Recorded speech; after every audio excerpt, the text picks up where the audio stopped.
Bonjour à tous et bienvenue dans la revue des titres de ce lundi 15 juillet 2024 des quotidiens, paru et parvenu à la rédaction de votre télévision pour le compte de ce jour. Et nous commençons comme d'habitude par le quotidien Maison d'Abarou qui titre en manchette ce matin pour impulser davantage le développement des communes du Bogou. L'ADECOB fait son entrée triomphale au sein de l'AIRF, entendez l'Association internationale des régions francophones. Célébration du Nouvel An bâtonnou, les manifestations prévues le 16 juillet prochain. Et puis, nous passons au quotidien L'Économiste qui titre en manchette ce matin, secteur privé, près de 86% d'entreprises non immatriculées à l'EFU au Bénin. Du Coin Info.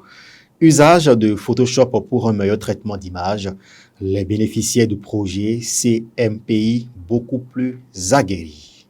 La priorité, Haute Autorité de l'audiovisuel et de la communication, HAC 6e mandature, le bilan en pointillé du partenaire politique Moretti. C'est une information à lire dans les colonnes de ce journal, notamment à la page 3 et 6. Matin Libre, titre en manchette ce matin, Parakou, emploi et entrepreneuriat, Biochane présente les opportunités aux jeunes. Nous passons au quotidien Dynamisme Info qui titre en manchette ce matin, gestion de marchés publics dans les communes à statut ordinaire, exigence d'impartialité à chacune des 51 PRMP tirés au sort.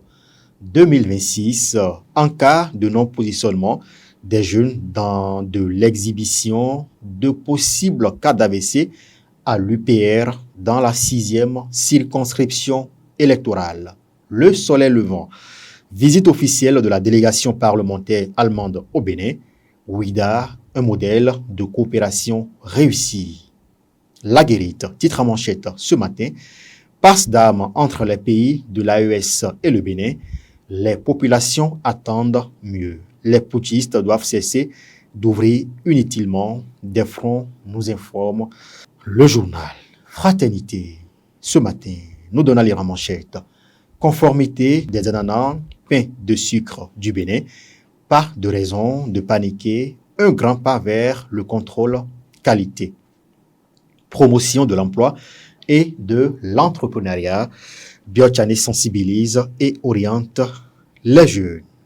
Nous passons au quotidien Le Potentiel. Le Potentiel, titre à manchette ce matin, pour des faits présumés de cybercriminalité, un CA BR de Djidja arrêté à Boycon. Persécution et menaces visant un ancien fonctionnaire de la police républicaine, Patrick Roncarin, traqué par des criminels non identifiés, sa maison régulièrement prise d'assaut, des portes défoncées, nous apprend le journal. Et puis nous passons au quotidien Le Soleil Bénin Info, crise de la CEDEAO, l'ONG GRDS Afrique identifie le véritable problème. Le défi, titre en manchette ce matin, reddition de comptes à la municipalité d'Abomey-Calavi. La santé communautaire préoccupe le maire Awandjinou et son conseil municipal. Et puis, le quotidien Éveil Info, phase 2 du projet asphaltage à Parakou. À quand le démarrage effectif des travaux s'interroge mon confrère. Nous terminons par ces quelques titres à la une du quotidien d'Abarou, Dassa. Un accident de circulation fait 4 morts et plus de 40 blessés, nous informe le journal. Recherche d'emploi en ligne, un réseau d'escrocs démantelé à Comé. Pour violation des principes de liberté d'accès à la commande publique à Savalou, la SE Ida Tossou de Kalalé perd son poste. Et puis nous terminons par ce titre, commune à statut ordinaire, 51 nouvelles PRMP tirées au sort. Mesdames et messieurs, c'est tout pour ce matin. Merci de nous avoir suivis. Merci aux équipes de préparation et de livraison. Portez-vous bien et très bonne journée de travail à chacun et à tous.